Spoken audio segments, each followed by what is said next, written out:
in this mea culpa moment, the moment when the black guys at bloggingheads.tv, the contrarians, the quote unquote conservatives are being expected to apologize because the Trump supporters, white, have gone mad. And I think you've dispatched that expectation perfectly adequately. I have nothing more to add to it. I say I'm not going down that rabbit hole. However, there is something of the mea culpa variety that I think has to be entertained here. What? Glenn Loury, Trump apologist. Oh, yeah. Right. In other words, whenever we would have a talk about Trump, you would be in the position, he's a buffoon, he's a jackass, he's an idiot, he's a monster, he's a moron, he's a child.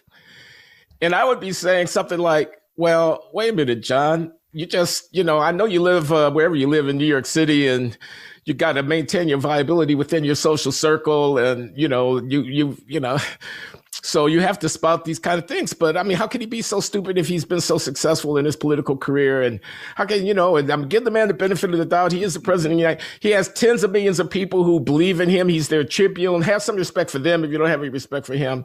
He's not that bad. You exaggerated. He didn't, at Charlottesville, he didn't support the white supremacy. I've been heard to say all of this kind of stuff.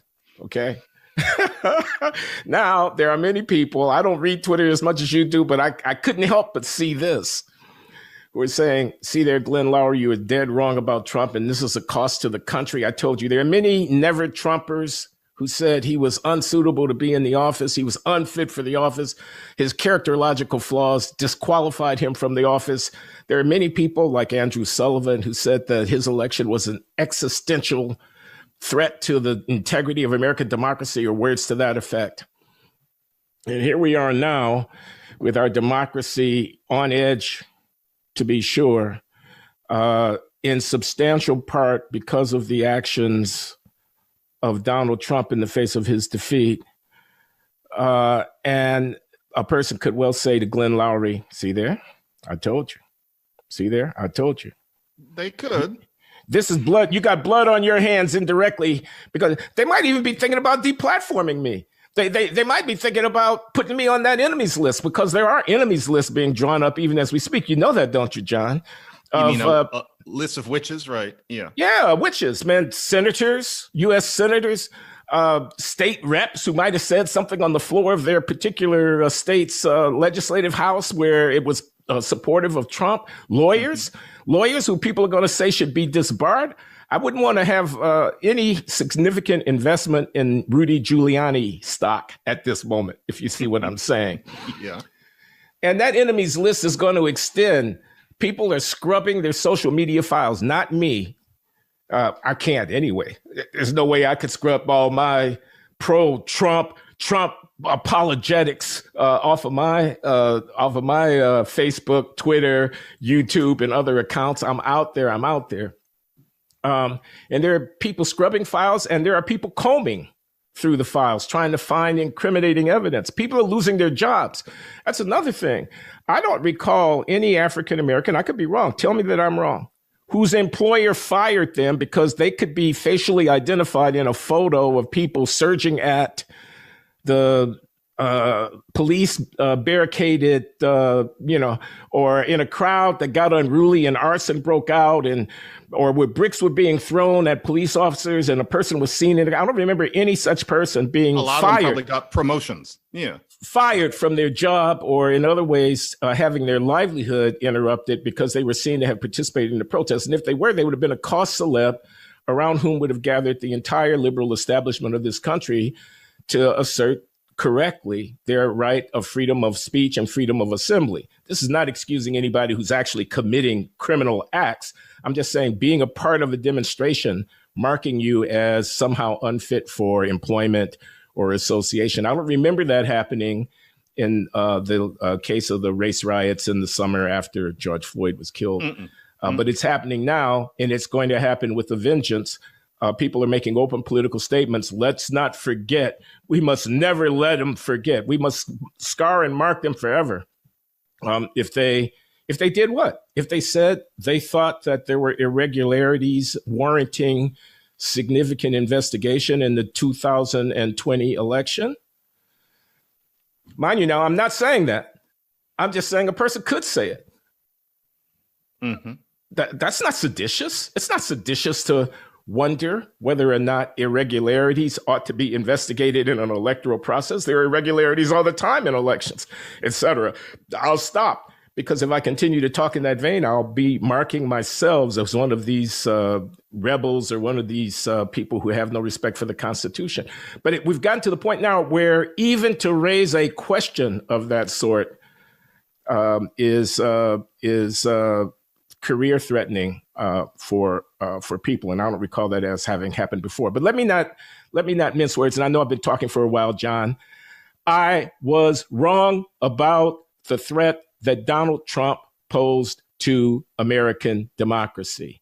I underestimated that threat. Now, I don't know for sure that the election was in every respect on the up and up in every state in which disputes have been raised. I don't know that for sure. I don't know it. For that? Oh, none of us know it. None of us know it. We have faith in the system the same way that we believe when we go in for brain surgery and we don't know a damn thing about neurology, that it's going to be okay. When we get on an airplane and we know absolutely nothing about avionics, that it's going to be okay. We basically have to trust institutions. The courts have vetted many of the claims that Trump supporters have made in the aftermath of this election. He's gotten no traction. He's gotten no support from the sources of political authority that he might have looked to in the Republicans and in the state houses and so forth for his dead-ender policy. He lost the election, whether it was stolen from him or not. I happen not to know. He lost the election. That's what I do know. I do know that the social fact of him having lost the election is a fact. Just as many people say that Richard Nixon had that election stolen from him in 1960 by shenanigans in the state of Illinois on behalf of the John F. Kennedy campaign. Mm-hmm. Just as many people believe that Al Gore had that election stolen from him in Florida in 2000. Because of the recounting shenanigans and the role that the Supreme Court played in bringing the recount to a halt in Florida, a very close election.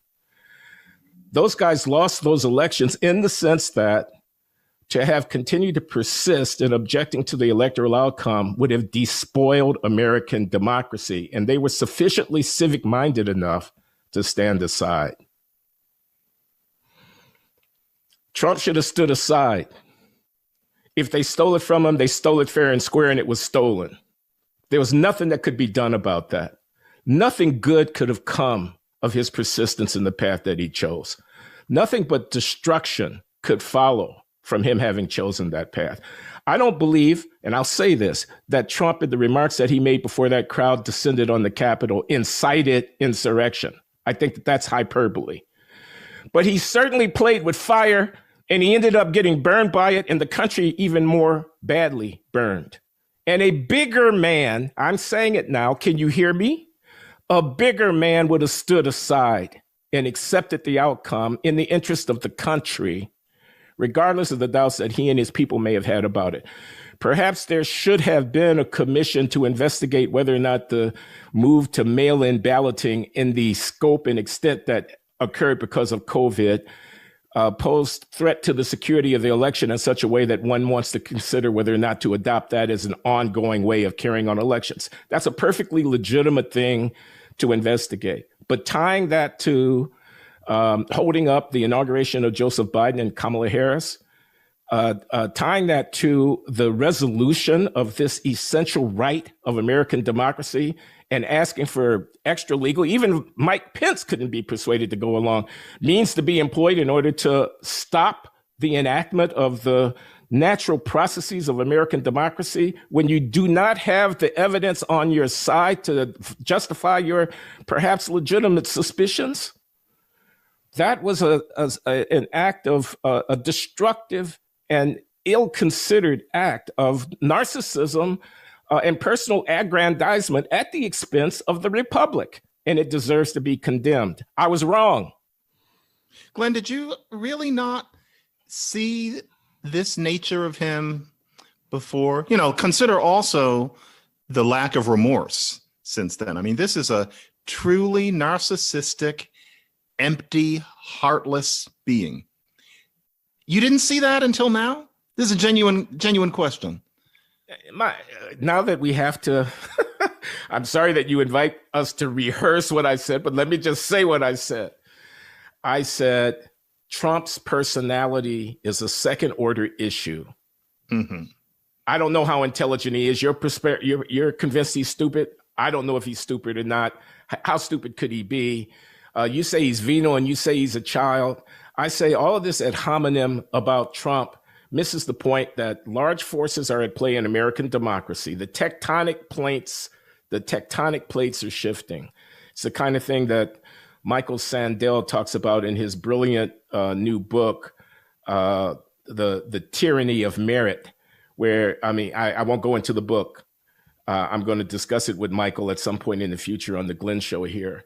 But the basic argument is that around the world, we see populist uprisings and right-wing governments coming into power and unsettled politics in democratic countries from the right, because a dispossessed class of people who've been rendered economically inviable by globalization are not finding anybody who speaks on their behalf. And because the elites who are benefiting from globalization, concentrated in the coastal cities in the United States and on the left of our politics, don't have any kind of politics of solidarity in which their good fortune is shared with the rest of the polity. And that's provoked a certain kind of reaction. I thought Trump's arrival signaled a coming to terms with the inadequacy of American governance on behalf of many people. And I'm not talking mainly about whites. I'm talking about people, not just white people, who felt that the government didn't speak for them. Trump was shaking things up. I wanted things to be shaken up, and I wanted the conversation to be about that. He says America first. Let's talk about that. You don't like it? Okay, let's talk about America first. That's the wrong way to think about our role in the world. He says we need a border. Okay, let's talk about that. You don't think we need a border? Or you think we need a different kind of border? Then we need to talk about that. He says the cities are going to hell in a handbasket led by Democrats. You don't like that? Let's have a debate about the governance of the cities. Let's have a debate about American education. Let's have a debate about taxes and growing the economy. Let's have a debate about China.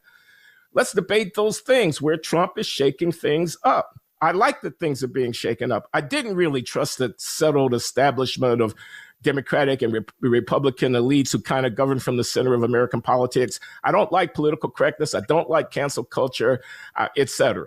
I thought Colin Kaepernick had his head up his ass. I'll say that. I thought the whole, so Trump was shaking things up. I wanted things to be shaken up. You wanted to make not you personally. Y'all wanted to make the conversation about him being an idiot and a jackass.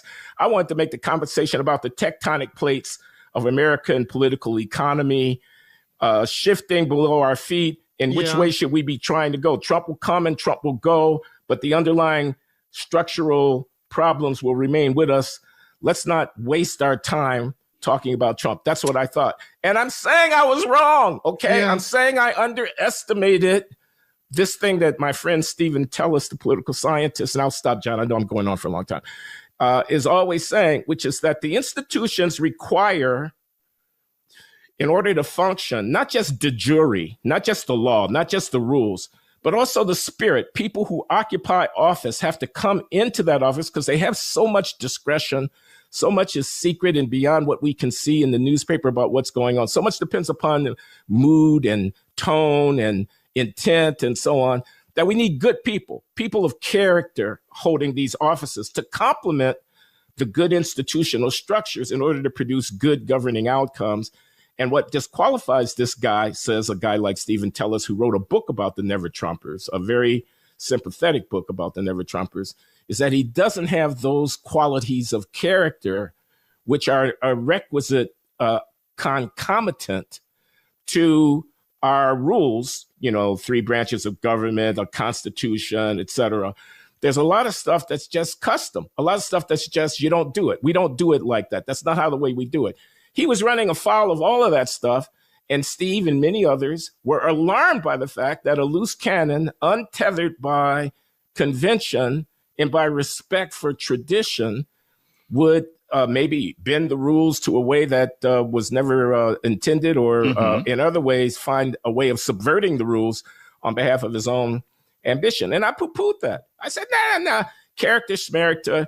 If you don't like him, vote him out. But meanwhile, can we talk about America first? Can we talk about the border? Can we talk about Black Lives Matter? Can we talk about whatever? He's not wrong about everything. Let's talk about those things. And I was mistaken in underestimating the characterological flaws and the consequences of those flaws for the stability of American government. I said, no, nobody can deny the outcome of an election. I thought to myself, the courts will never stand for it. Well, I mean, to a way, I'm validated by that because he is on his way out. He's not able to effect a coup d'etat, et cetera. Well, Glenn, I think you also, I understand what you're saying. I'm glad. I hope everybody does.